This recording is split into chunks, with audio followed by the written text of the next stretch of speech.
Dobar dan, sem skupaj, kljub temu, da je deževna, ne? Lepo, da ste se udeležili današnje novinarske konference, kjer želim predstaviti eno izmed najbolj perečih tem, in sicer javni zdravstveni sistem in njegova finančna vzdržnost, ter zakaj je Nova Slovenija sklicala nujno sejo komisije za nadzor javnih financ, torej komisije, ki tudi sam predsedujem. Zdaj, zdravstvo ima vrsto težav. Te težave seveda se niso začele ne včeraj, ne predvčerajšnjem, niti ne lansko leto, niti ne s koronokrizo, ampak tarejo našo družbo in našo državo že vsaj 25 let. Zaradi tega si moramo res naliti čistega vina in govoriti tukaj tako, kot gre, zaradi tega, ker te težave v slovenskem zdravstvu so prevelike, da bi lahko bili na to temo populistični, politikanski ali na kakšenkoli drugi način napačno komentirali stvari v javnosti. Zaradi tega smo v Novi Sloveniji, poleg tega, da komentiramo stvari v javnosti, vedno pripravimo tudi kontrapredloge, kako določeno stvar, naprimer javni zdravstveni sistem, govorimo danes, tudi izboljšati.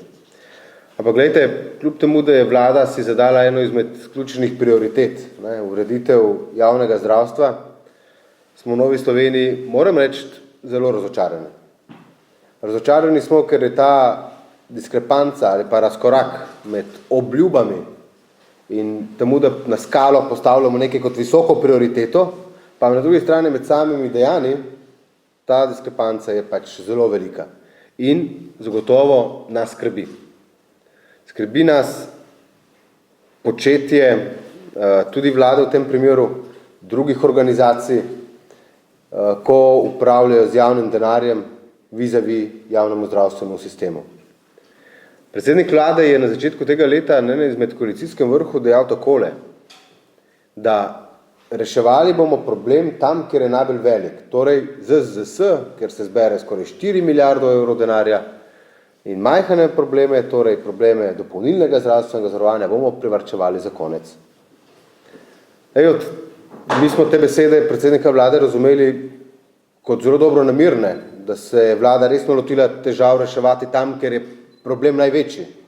In roko in srce, problem v javnem zdravstvenem sistemu izhaja v veliki meri zaradi tega velikega konglomerata, ki se imenuje ZZZS, v katerega se iztekajo milijarde in milijarde evrov denarja, brez tega, da bi bil ta denar dobro načrtovan, porabljen, pametno porabljen, brez tega, da bi imeli ustrezen nadzor nad tem konglomeratom ZZZS-ja. In ravno nasprotno se je zgodilo. Res, težave na mesto na ZZZS-ju smo začeli reševati tam, ker v bistvu ni težav. To je bilo pri dopolnilnem zdravstvenem zavarovanju. Torej, vlada se je po našem trdnem prepričanju lotila sprememb zdravstvenega sistema na napačni strani, kar vodi v ekspresno razgradnjo javnega zdravstva in v celoti nenadzorovano, lahko trdimo tudi divjo in škodljivo v tem primeru privatizacijo.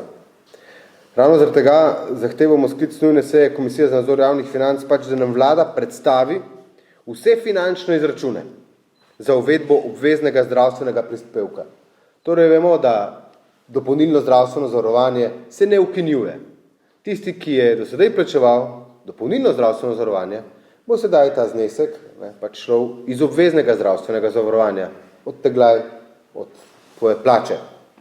To je golo dejstvo.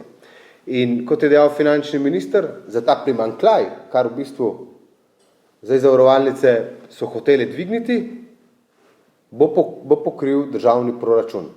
Nas zanima, kakšen bo ta primanjkljaj v letošnjem letu, kakšen v naslednjem letu in kakšen naslednjih 10 let. To zanima zagotovo tudi vse ostale člane in članice Komisije za nadzor javnih financ. Torej, zanima nas, kakšna bo luknja v proračunu in v blagajni zdravstvenega zavarovanja in kako in na kakšen način bo vlada omenjeni primanjkljaj, omenjeno luknjo tudi pokrila. Skupina poslank in poslancev Gibanja Svoboda je v aprilu mesecu v sam zakonodajni postopek vložila predlog samega zakona, torej o spremembah in dopolnitvah zakona o zdravstvenem varstvu in zdravstvenem zavarovanju. In kot sem že dejal, predlog predvideva torej preoblikovanje dopolnilnega zdravstvenega zavarovanja v obvezni zdravstveni prispevek, ki bi se torej plačeval v Zavodu za zdravstveno zavarovanje Slovenije. Ta prispevek bi bil sprva v višini 35 evrov, enkrat letno bi se povečal in sicer glede na rast povprečne bruto plače. Torej, a še si danes kdo upa trditi, da bo to za naslednjih 10 let 35 evrov? In drugo eno izmed vprašanj, ki je, vedno se je vodila ta kampanja. Zavarovalnice ustvarjajo tukaj dobičke, imajo 50-60 milijonov dobičkov iz naslova dopolnilnega zdravstvenega zavarovanja. Jaz se zdaj sprašujem, zakaj je ta prispevek, ki ga bomo plačevali iz obveznega zdravstvenega zavarovanja, torej do sedaj je dopolnilno, ki bo zdaj obvezno, zakaj ta prispevek isti, kot je bil do sedaj? Če na drugi strani govorimo, kot kampanja, da zavarovalnice ustvarjajo dobičke. Še več, finančni minister ob tem trdi, da zaradi tega preoblikovanja bomo utrpeli izgubo. In tukaj se dajmo vprašati, ne kako je to mogoče, to dejstvo, da je mogoče, ampak ali kdo ve, kaj govori in kaj počne. Torej, nihče, ne vlada, ne poslanska skupina Gibanja Svoboda ni predstavila nikakršnih izračunov in finančnih projekcij, kaj torej uvedba obveznega zdravstvenega prispevka pomeni za proračun in za vzdržnost naših javnih financ. Torej, trdimo v Novi Sloveniji, da je vlada obrala napačno pot. Odločila se je za krepitev monopola Zavoda za ZZS-ja, ki v bistvu ni zavarovalnica, odločila se za krepitev tega monopola, kljub drugačnim izjavam predsednika vlade, kljub temu, da vemo, da ZZS ne dela dobro in da bi ga morali okrepiti, preoblikovati. Zakon je že bil strani vladajoče koalicije pripravljen, bil je vložen v parlamentarno proceduro, ampak nam iz nejasnih razlogov je potem vladajoča koalicija sama umaknila ta zakon. Torej, krepimo nekaj, kar dejansko ne deluje. Dajemo denar v tisto košaro, dodatni denar, iz katere ne vemo, kako je ta denar naprej potem porabljen. Še ena stvar. Torej, predlog uvaja tako rekoč tako imenovano proračunsko varovalko, kar sem že dejal, oziroma ZZS-ju daje bianko menico, sredstva, ki bodo torej v blagajni ZZS-ja zaradi uvedbe obveznega zdravstvenega prispevka pač zmanjkala, bo pokril neposredno proračun. Mi se bojimo, strah nas je, resno, zaskrbljeni smo, da bo državni proračun na takšen način dobesedno postal samopostrežna blagajna za minus, ki ga bo ustvarjal državni monopolist ZZS.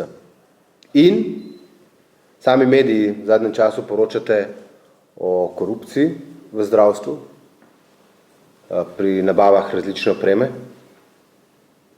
Glede na to, da nimamo nadzora nad tem porabljenim denarjem, ki ga izberemo v skupno košaro, kje je kakšen porok, da pri tem, ko nič ne bomo preoblikovali ZZS-ja, da ne bo tega denarja v še večji meri izginilo za koruptivne ali pa bodisi klientelistične namene.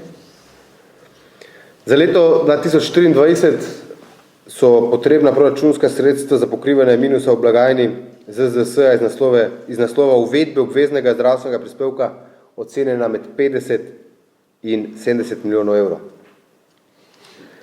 Gospod in gospodje, za naslednje leto, torej 2024, so cene tam nekje okrog 200 milijonov evrov.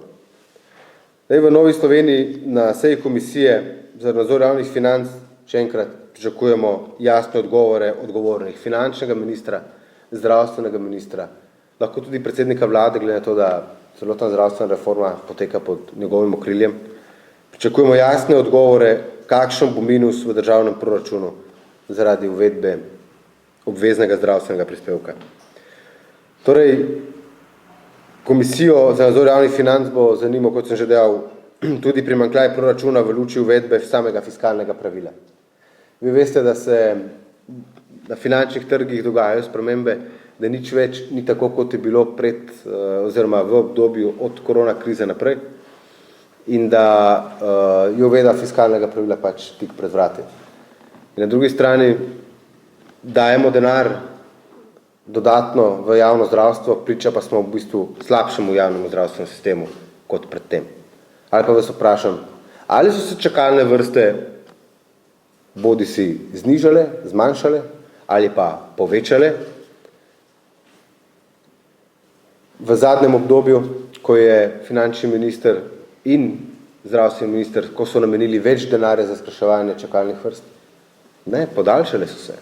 Torej več denarja, kar tako povprek helikopterskega denarja v javno zdravstvo brez pametnega nadzora, brez resne reforme, ne pomeni izboljšanje javnega zdravstva. Ampak kot sem dejal, da v Novi Sloveniji nismo pristaši politike, da kritiziramo, ja, drži. Imamo Komisijo za nadzor javnih financ, ki jo bomo, čakamo, da zvoni.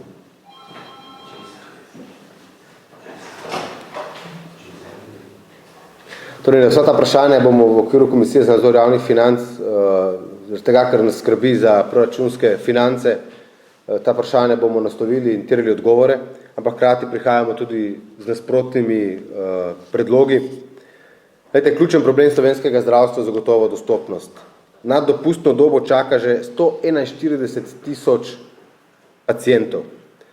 Zdaj, ker vlada ni predlagala nobenih resnih ukrepov, smo pač v Novi Sloveniji namesto vlade pripravili spremembe zakona o zdravstvenem varstvu in zdravstvenem zavarovanju, ki v bistvu rešuje ta ključen problem. In mi predlagamo, da vsak pacient, ki čaka nad dopustno čakalno dobo, bo lahko storitev opravil pa kateremkoli izvajalcu zdravstvenih storitev, torej bodi se to javna mreža ali pa zasebnik, plačnik bo ZZZS po enakih cenah, kot veljajo v javni zdravstveni mreži. Namreč nesprejemljivo je, da dejansko imamo proste kapacitete in imamo denar, pa vendar vsak 14. Slovenec na zdravstveno storitev čaka nedopustno dolgo. Torej ljudje plačujejo zdravstveno zavarovanje, na papirju imajo vse pravice zagotovljene, dejansko pa teh pravic ne morejo uživati. In še to, koliko in kakšno je breme na gospodarstvo, pa tudi na ZZS-ju, na davkoplačevalcih, ker imamo takšno veliko število čakajočih. Te ljudje, bodi si veliko njih je na bolniški, prejemajo takšna in drugačna nadomestila. Torej, v tem primeru dolge vrste čakajočih pacientk in pacientov so tudi oškodovana javnofinančna sredstva. Torej, s tem predlogom, ki sem ga predstavil, predlogom Nove Slovenije, je naš ključen cilj prav to, da bi morali izboljšati dostopnost do zdravstvenih storitev. In še ena stvar, financiranje samega zdravstvenega sistema. Ključno je prečistiti košarico pravic iz naslova obveznega zdravstvenega zavarovanja. Tako imenovana osnovna košarica mora po našem trdnem prepričanju vsebovati vse tiste zdravstvene storitve, ki so pomembne za zdravljenje posameznika. Torej, vzporedno pa je zagotovo potrebno uvesti še dopolnilno in dodatno košarico pravic zdravstvenega zavarovanja z jasnimi in razpršenimi viri financiranja. In kot že večkrat rečeno s strani Nove Slovenije, končno moramo res odpraviti monopol ZZS-ja na področju obveznega zdravstvenega zavarovanja. Konkurenčnost, trg v tem primeru bi prinesel boljšo kvaliteto zdravstvenih storitev, nižjo premijo, možnost izbire zavarovancem, pa tudi, da nazadnje, boljšo dostopnost, o čemer sem predhodno govoril.